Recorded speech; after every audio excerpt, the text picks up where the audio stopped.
Hello everyone, polity की series में आपका अगेन स्वागत है। तो चलिए फिर शुरू करते हैं।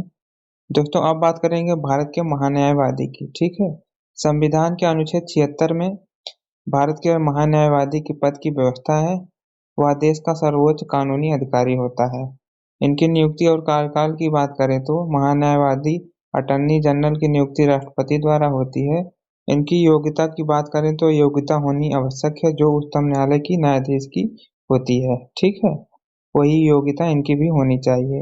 इसके अलावा वो भारत का नागरिक हो, उसे उच्च न्यायालय के न्यायाधीश के रूप में काम करने का 5 वर्षों का अनुभव हो या उच्च न्यायालय में वकालत करने का 10 वर्षों का अनुभव हो। इसके अलावा राष्ट्रपति के मतानुसार न्यायिक मामले का अच्छा ज्ञाता भी हो। महान्यायवादी के कार्यकाल को संविधान में निश्चित नहीं किया गया है। इसके अलावा संविधान में उसको हटाने को लेकर भी कोई मूल व्यवस्था नहीं है। वहीं महान्यायवादी राष्ट्रपति के प्रसाद पर्यंत पर बना रहता है। ठीक है। राष्ट्रपति द्वारा किसी भी समय इनको हटाया जा सकता है।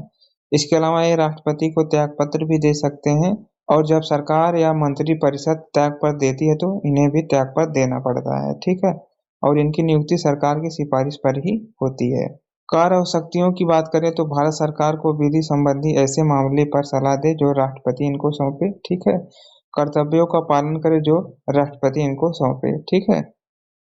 इसके अलावा राष्ट्रपति और भी कार्य इनको सौंप सकते हैं, जैसे भारत सरकार से संबंधित मामलों को लेकर उच्चतम न्यायालय में भारत सरकार की ओर से पेश होना। इसके अलावा अनुच्छेद 143 के अनुसार उच्चतम न्यायालय में भारत सरकार का प्रतिनिधित्व करना, संबंधित मामले की सुनवाई भी करना इनका कर्तव्य होता है।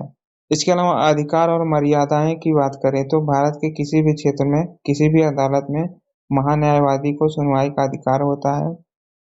संसद के दोनों सदनों में बोलने, कार्यवाही में भाग लेने का अधिकार होता है। दोनों सदनों में संयुक्त बैठक में मताधिकार के बगैर भाग लेने का अधिकार होता है। ठीक है। ये बोल सकते हैं, संसद के दोनों सदन में बैठ सकते हैं, लेकिन मतदान नहीं कर सकते हैं। वहीं इनकी सीमाओं की बात करें तो भारत सरकार के खिलाफ कोई सलाह या विशेष विश्लेषण ये नहीं कर सकते हैं। जिस मामले में उसे भारत सरकार की ओर से पेश होना है उस पर कोई ये टिप्पणी नहीं कर सकते हैं। इसके अलावा बिना भारत सरकार की अनुमति के किसी आपराधिक मामले में व्यक्ति का बचाव नहीं कर सकते हैं। कोई व्यक्ति जिसका आपराधिक मामले से संबंध है उसका ये बचाव नहीं कर सकते हैं। बिना सरकार की अनुमति के किसी परिषद या कंपनी के निदेशक का पद भी ग्रहण नहीं कर सकते। वहीं महान्यायवादी को निजी विधि कार्यवाही से रोका नहीं जाता है, क्योंकि वो महान्यायवादी सरकार का पूर्णकालिक वकील नहीं होते हैं। ठीक है। सरकारी कर्मी के श्रेणी में नहीं आते हैं। ठीक है। इसका कहने का मतलब ये है कि ये जो है कि अपनी प्रैक्टिस कर सकते हैं। कैसी लगी दोस्तों वीडियो, कमेंट करके बताएं। मिलते हैं नेक्स्ट वाली वीडियो में। धन्यवाद।